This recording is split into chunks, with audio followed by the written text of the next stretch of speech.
तो एक बार फिर से स्वागत है आपके अपने YouTube चैनल जी के प्रकाश गोदारा में। आज की जो हमारी ये क्लास है ये भारतीय संविधान पर है और भारतीय संविधान में आज हम अनुच्छेदों को जो ये एक सीरीज स्टार्ट करने जा रहे हैं। 1 से लेकर 395 अनुच्छेद है, इनको part wise part 1, part 2, part 3 जितने भी वीडियोज बनेंगे उनका पार्ट वाइज पढ़ने की कोशिश करेंगे। तो चलिए बिना टाइम वेस्ट किए आज की क्लास को स्टार्ट करते हैं। थोड़ा इस क्लास को देखते समय पेशेंस और धैर्य की आवश्यकता है, क्योंकि ये थोड़ी लंबी क्लास होगी और इसके 2-3 पार्ट बनेंगे। तो चलिए स्टार्ट करते हैं बिना टाइम वेस्ट किए। अनुच्छेद आर्टिकल्स। भारतीय संविधान में टोटल 395 आर्टिकल है। भाग 1 और टोटल 25 भाग है। 395 अनुच्छेद 25 भाग में 395 अनुच्छेद निहित है। तो भाग एक क्या कहता है? भाग एक कहता है संघ और उसका राज्य क्षेत्र, the union and it's territory. भाग एक के अंदर 4 अनुच्छेद हैं। अनुच्छेद 1, अनुच्छेद 2, अनुच्छेद 3 और अनुच्छेद 4।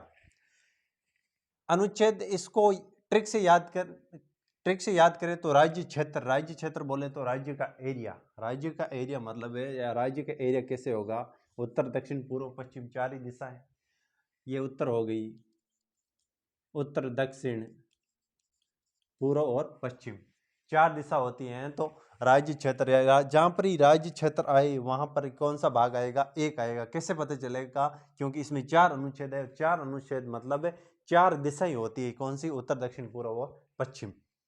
तो अनुच्छेद 1 कहता है क्या है? अनुच्छेद 1 कहता है India that is Bharat shall will be a union of state. India यानी भारत राज्यों का संघ होगा। इस अनुच्छेद में इंडिया और भारत दोनों शब्दों का प्रयोग किया गया है। यहां पर इंडिया और भारत दोनों शब्दों का प्रयोग किया गया है।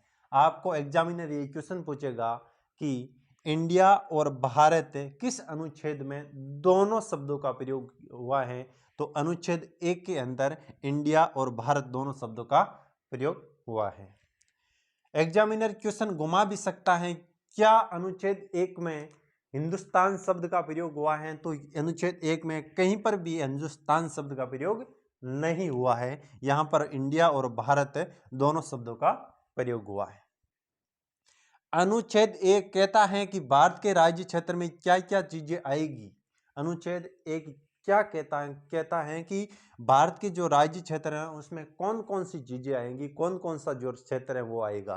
तो भारत के राज्य क्षेत्र में 3 क्षेत्र आएंगे, 3 चीजें आएंगी। राज्यों के राज्य क्षेत्र, संघ का राज्य क्षेत्र और अर्जित किए गए क्षेत्र। राज्यों के राज्य क्षेत्र बोले तो जो हमारे 28 स्टेट है, 28 राज्य है, उनका एरिया शामिल होगा इसमें। और संघ बोले तो यूटी, यूनियन टेरिटरीज, जो कि 8 है, उनका एरिया शामिल होगा। और अर्जित किए गए क्षेत्र बोले तो भारत जो क्षेत्र अर्जित करेगा वह भी भारत के राज्य क्षेत्र में शामिल होगा।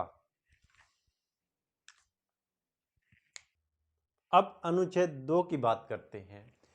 अनुच्छेद 2 कहता है नए राज्यों का प्रवेश या स्थापना।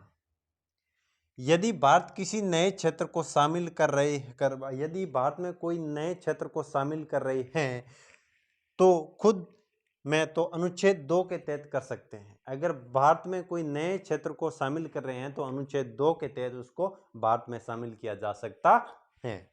अनुच्छेद 3 क्या कहता है? नए राज्यों का निर्माण और वर्तमान राज्यों के क्षेत्रों, सीमाओं या नामों में परिवर्तन। नए राज्यों का निर्माण कर सकते हैं, वर्तमान राज्य के क्षेत्र, सीमाओं या नामों में परिवर्तन कर सकते हैं। एग्जाम्पल, आंध्र प्रदेश से तेलंगाना को अलग करके नए राज्य का निर्माण किया गया। भाई आंध्र प्रदेश से तेलंगाना को अलग किया तो नया राज्य तेलंगाना, कौन सा नया राज्य बना? तो इसमें क्या हुआ? आंध्र प्रदेश से तेलंगाना नया राज्य बना। इसमें दिया है नए राज्य का निर्माण। ये तो कंप्लीट हो गया।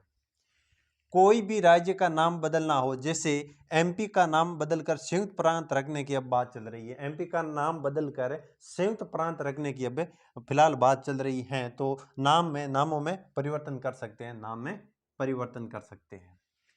इन सभी का अधिकार संसद के पास है। नए राज्यों का निर्माण हो, वर्तमान राज्यों के क्षेत्र या सीमा में या नामों में परिवर्तन हो, ये सभी अधिकार किसके पास है? ये सभी अधिकार संसद के पास है।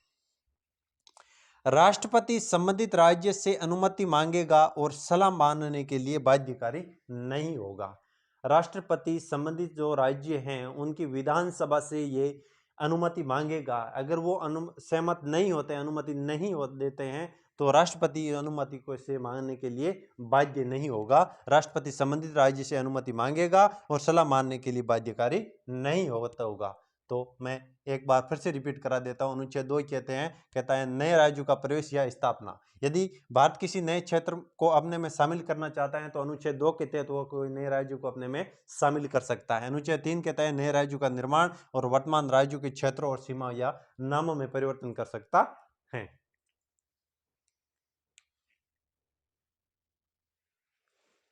अब बात करते हैं अनुच्छेद 4 की। अनुच्छेद 4 ये कहता है कि अनुच्छेद 2 व 3 को अनुच्छेद 368 के तहत नहीं देखा जाएगा। तो 300 अनुच्छेद 4 में 3 अनुच्छेद निहित है। अनुच्छेद 2, अनुच्छेद 3 और अनुच्छेद 368। अनुच्छेद 2 और अनुच्छेद 3 को तो हम पढ़ चुके हैं, लेकिन ये 368 अनुच्छेद क्या कहता है? 368 अनुच्छेद ये कहता है संसद के पास ये शक्ति है कि वह संविधान में क्या कर सकता है? संशोधन कर सकता है। तो संसद के पास ये शक्ति है कि वह संविधान में संशोधन कर सकता है, लेकिन अनुच्छेद 4 ये कहता है अनुच्छेद 2 व 3 को अनुच्छेद 368 के तहत नहीं देखा जाएगा। एग्जाम्पल, अगर आंध्र प्रदेश से तेलंगाना को अलग राज्य बनाया गया तो इसके लिए संविधान में संशोधन करने की कोई जरूरत नहीं है।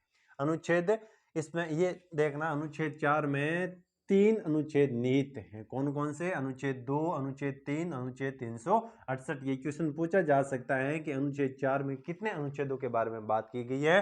तो अनुच्छेद 4 में अनुच्छेद 2, अनुच्छेद 3, अनुच्छेद 368 के बारे में बात की गई है। टोटल अनुच्छेद पूछा जाए तो अनुच्छेद 3 अनुच्छेदों के बारे में बात की गई है।